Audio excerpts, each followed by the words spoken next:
governos atuais tomam posse às 5 da tarde no Palácio do Belém. Para debater o estado do país e à luz também desta nova remodelação, comigo a Marina Costa Lobo, a politóloga e investigadora do Instituto de Ciências Sociais da Universidade de Lisboa, e também Eduardo Paz Ferreira, professor universitário, advogado. Boa noite a ambos. Bem-vindos. Pode ser o ponto final com esta remodelação na crise que se arrasta já há tantas semanas no Governo? Como dizia o professor Augusto Santos Silva, podemos ir de férias descansados? Eu acho que podemos, momentaneamente, eu acho que esta crise, nos episódios recambolescos que teve, parece ter finalmente terminado. Mas eu penso que o problema que lhe deu origem não está sanado, minimamente. Porque, tal como o professor Augusto Santos Silva dizia há pouco, este foi um problema que surgiu de dentro do Governo, por diferenças que havia dentro do Governo.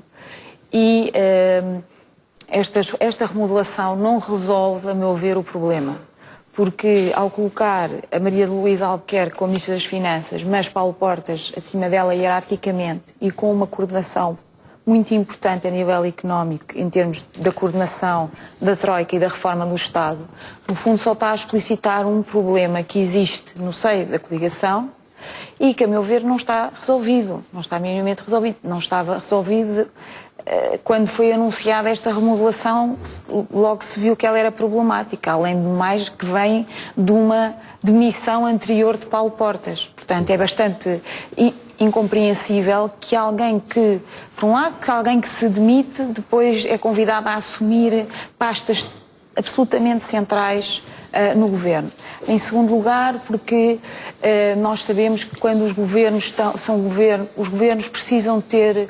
Governos em situação de crise económica têm que ter um Ministro das Finanças de grande peso. E tem que ser absolutamente inequívoco que é o Ministro das Finanças a personalidade central do Governo. Por exemplo, como aconteceu com Hernani Lopes no Bloco Central.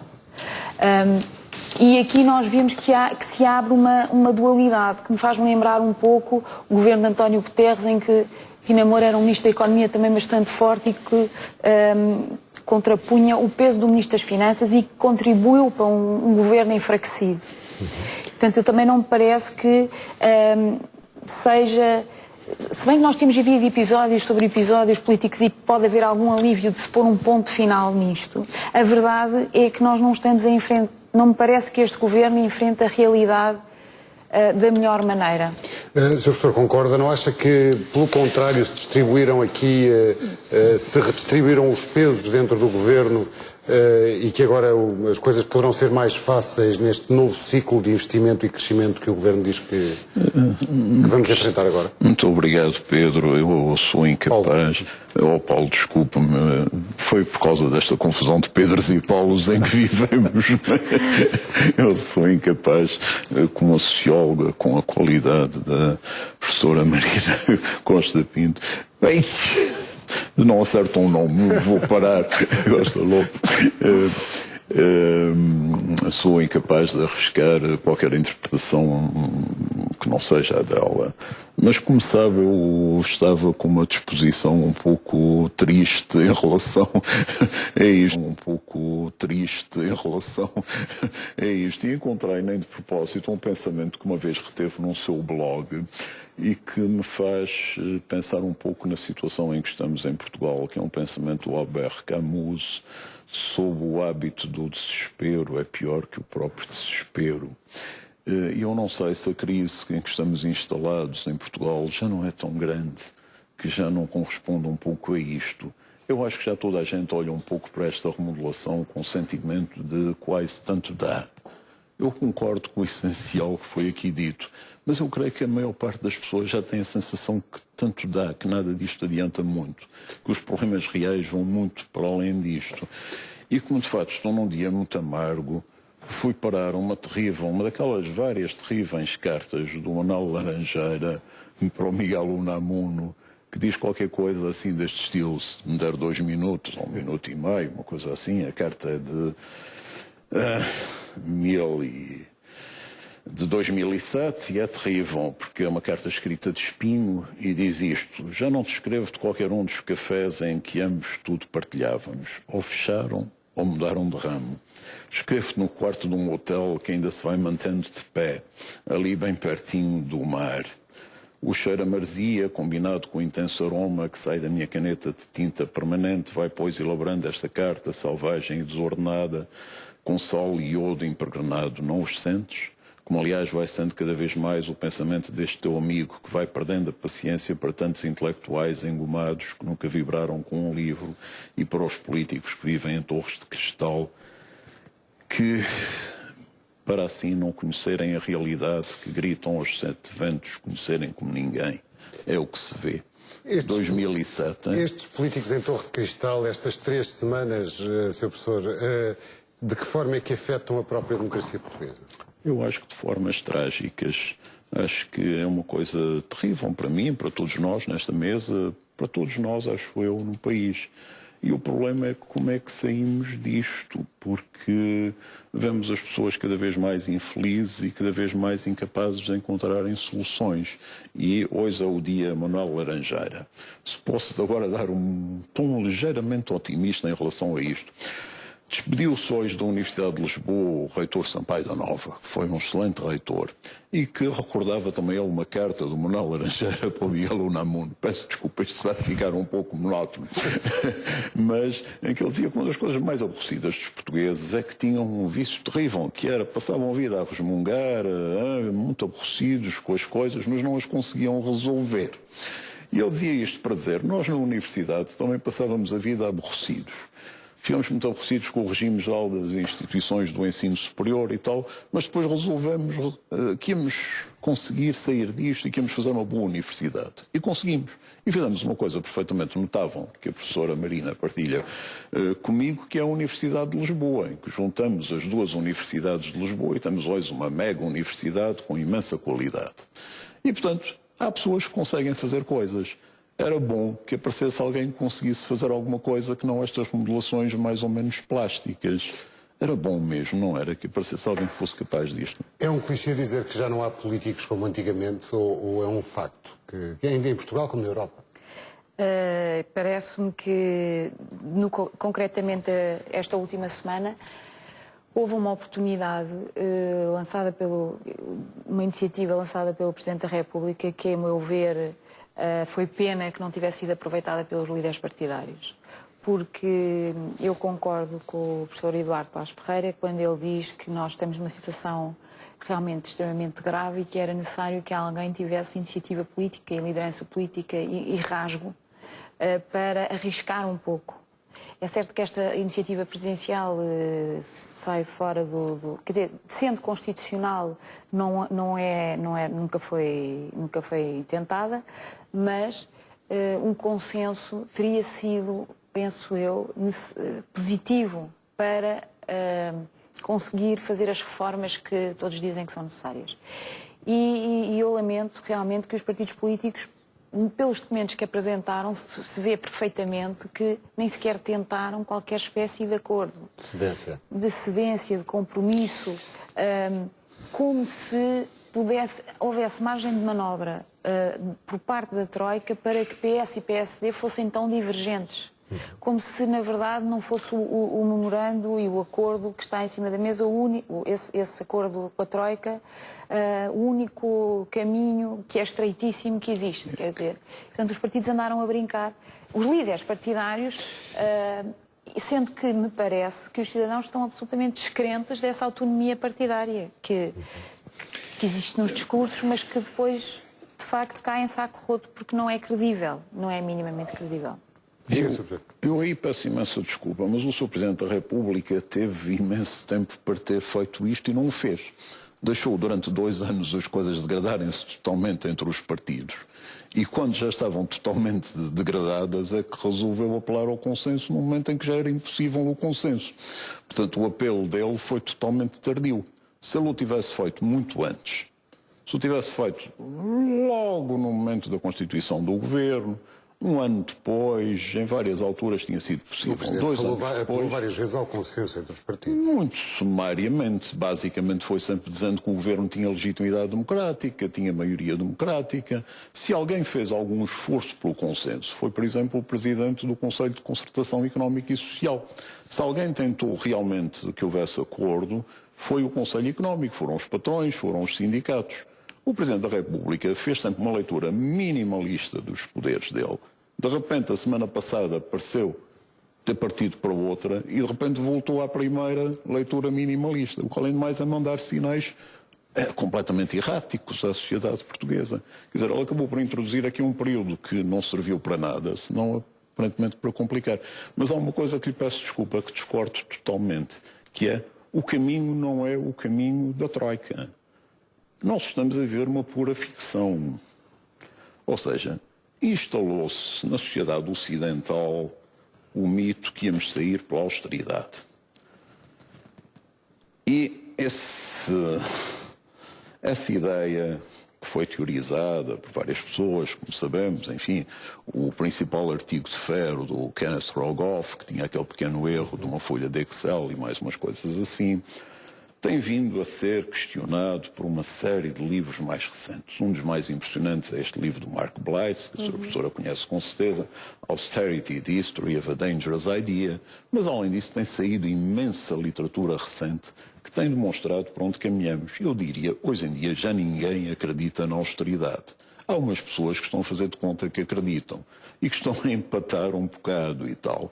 Porque o que estamos a fazer é puramente tentar iludir um facto inevitável, que é que mais tarde ou mais cedo vamos ter que adotar estímulos à economia, vai ter que haver uma revisão geral, vai ter que haver um perdão de dívida, talvez não tão generoso como aquele que a Alemanha teve depois da Segunda Guerra Mundial, quando de 600 e tal % de dívida de PIB, de dívida em relação ao PIB, passou para 13%. Muito menos que os pobres países aliados, por exemplo.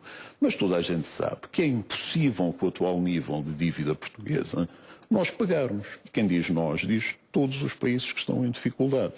E, portanto, o que assistimos é uma encenação. Não sei se lembra daquela célebre história da Rainha da Inglaterra, que quando foi a crise económica em 2008, quando começou, perguntou aos economistas: como é que vocês não viram que a crise aí vinha? É a altura de alguém perguntar aos economistas: mas como é que vocês não veem que a austeridade está só a destruir a economia e a matar as populações e a destruir as democracias? Eu posso responder? Pode, e pode estar.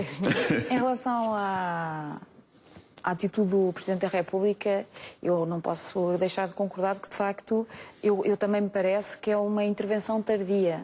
É uma intervenção tardia, mas apesar de tudo, houve aqui mudanças muito significativas no governo.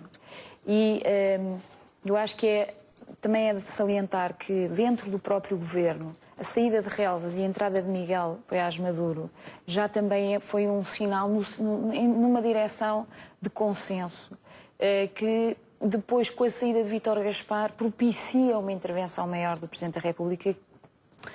Ou seja, as coisas também não ficaram absolutamente estáticas dentro do governo. E houve saídas importantes que poderão ter dado mais margem de manobra ao Presidente da República na forma como ele vê o seu mandato e como ele interpreta os seus poderes na Constituição. E é preciso ter isso um pouco em consideração. Por exemplo, no caso da TSU, que foi claramente um erro, nós sabemos que houve muita intervenção nos bastidores do Presidente da República, precisamente com os poderes da concertação social, para matar essa proposta. Portanto, o Presidente da República não teve uma atuação, eu não concordo, acho que foi demasiado apagada em muitos momentos, mas também não pode ser totalmente desvalorizada. E a direção do governo também mudou, e mudou sobretudo com a saída de Vítor Gaspar.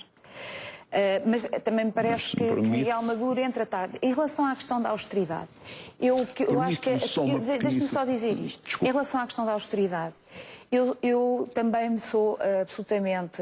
Portanto, eu estou de acordo que a agenda que tem sido imposta pela Troika é insustentável até para a Europa. Não é insustentável apenas para Portugal, é insustentável para a Europa. Mas acho que é falacioso dizer que nós estamos perante uma alternativa em que nós podemos escolher ter austeridade ou não. Para Portugal o caminho vai ser sempre extremamente difícil. Mesmo que as políticas europeias mudem, nós estamos numa situação em que, a meu ver, o consenso é sempre necessário, porque nós temos de tomar uma série de decisões extremamente complicadas do ponto de vista do nosso Estado Social, do ponto de vista das nossas empresas e do emprego e do desemprego, que não vamos lá sem haver um consenso muito alargado e muito realismo. E não há uma dicotomia de austeridade ou crescimento. Acho que isso é bastante enganador sobre a nossa realidade. A questão é saber em torno de que é que se faz o consenso e quais são as prioridades no consenso. A questão é saber, o consenso é despedir mais funcionários, é cortar o Estado Social, ou o consenso é parar o desemprego, o consenso é proteger as classes mais desfavorecidas e a redistribuir melhor a riqueza. Até agora o consenso tem sido pacificamente aceito como o conceito que favorece mais as classes mais favorecidas. Tal como aconteceu antes, por exemplo, da Grande Depressão, como sabe, no final dos anos 20 e início dos anos 30. E isso conduziu onde conduziu. E, portanto, digamos, admitir que o único sentido do consenso é acreditar que se tem que cortar o Estado Social, não é. É possível haver consenso, é desejável. O consenso não é uma inevitabilidade. A política faz-se de alternativas e da criação de maiorias. Eu não acho que seja necessário que toda a gente esteja de acordo. É necessário que haja uma maioria e é muito bom que haja um consenso em Portugal para ir à Europa discutir o que é que queremos. Agora, que o consenso se construa já na base da agenda que a Alemanha quer que nós lhe apresentemos, é isto que me parece. Isto não leva até a um. Estávamos há bocado a falar do descrédito dos políticos junto dos cidadãos, mas do descrédito mais alargado dos eleitores perante os eleitos e até a nível dos portugueses em relação à Europa. Sim, é verdade. Nós sabemos que os portugueses foram grandes entusiastas do projeto europeu, mas também esse entusiasmo em relação ao projeto europeu sempre foi um entusiasmo instrumental. Portanto, é consequência... Não se nota grande entusiasmo nas eleições europeias em que há uma abstenção. Exatamente. Portanto, a Europa era vista como a árvore das patacas. Portanto, era onde nós íamos buscar os fundos estruturais e o dinheiro para convergir, mas nunca houve um interesse verdadeiro, nunca houve um interesse participativo e de informação e de conhecimento dos portugueses em relação à Europa, enquanto comunidade política e enquanto espaço deliberativo sobre as políticas públicas. E acho que hoje há uma tomada de consciência de que o que se passa na Europa tem muita influência sobre o nosso dia-a-dia. Infelizmente, os portugueses também acordaram um pouco tarde para essa realidade e para a importância que a Europa tem. Há um estudo da Fundação Francisco Manuel dos Santos, da qual a Marina é coordenadora. O problema é não ter havido um referendo? Pois, eu acho que... A Europa está ali e nós estamos aqui. Os partidos têm normalmente um grande papel a desempenhar na consciencialização das pessoas para os temas, não é? Quer dizer, nós hoje sabemos muito mais sobre o euro e sobre as consequências do euro e sobre a dívida pública e sobre o déficit do que sabíamos há 10 anos atrás. Eu lembro-me ainda quando a Manuela Ferreira Leite começou a falar de que a dívida pública era um problema em 2009 e ninguém prestou atenção ao que ela dizia, porque a dívida pública nunca tinha sido um indicador que se olhava para aferir da saúde das economias. E hoje está como está. Exatamente. Portanto, o que acontece é que em Portugal o PS e PSD sempre convergiram muito sobre o projeto europeu e essa convergência despolitizou o tema. Portanto, como não havia verdadeira discussão sobre os nossos objetivos na Europa, havia uma certa passividade e uma aceitação. Consenso. Sim, um consenso. Mas um consenso relativamente pouco questionador, que era um pouco o que o Eduardo Paz Ferreira dizia, quer dizer, há uma certa passividade, aceitação, resignação na forma como nós estamos na Europa. Em parte porque somos um país pequeno, mas também porque porque deixamos de tentar assumir alguma posição. E isso nós eu faço parte portanto, sou comissária do próximo encontro da Fundação Francisco Manuel dos Santos, que precisamente é dedicado ao tema Portugal Europeu, onde se vai debater um conjunto de temas que esperamos que possam servir para informar melhor e para se debater algumas destas questões sobre o nosso futuro na Europa. Sendo que a tal solidariedade europeia, em tempos de crise, os portugueses não a têm sentido muito. É evidente, e há um tema também aqui que é importante, que não podemos esquecer, que houve uma componente política na adesão de Portugal à União Europeia. Na altura foi também a adesão a um clube democrático, a um sítio onde havia regras democráticas. Só que infelizmente a União Europeia hoje em dia já não é o tal clube de democracias. Não?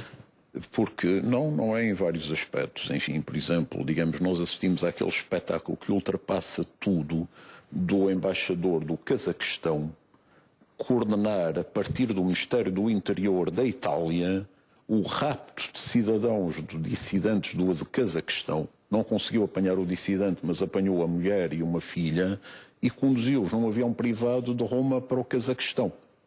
E o governo sobreviveu a uma moção de censura, um governo de esquerda apoiado pela direita, e o partido de esquerda votou maciçamente porque não podia lançar uma crise política. Bom, na Grécia temos um governo que fechou a televisão pública e um tribunal que o mandou abrir. E a televisão continua fechada. Portanto, como exemplos de democracia interna, estamos conversados. E depois, a forma como são tomadas as decisões na União Europeia é impressionante. Durante muito tempo houve a crítica que eram os comissários não legitimados politicamente. Hoje em dia os poderes da Comissão estão muito diminuídos.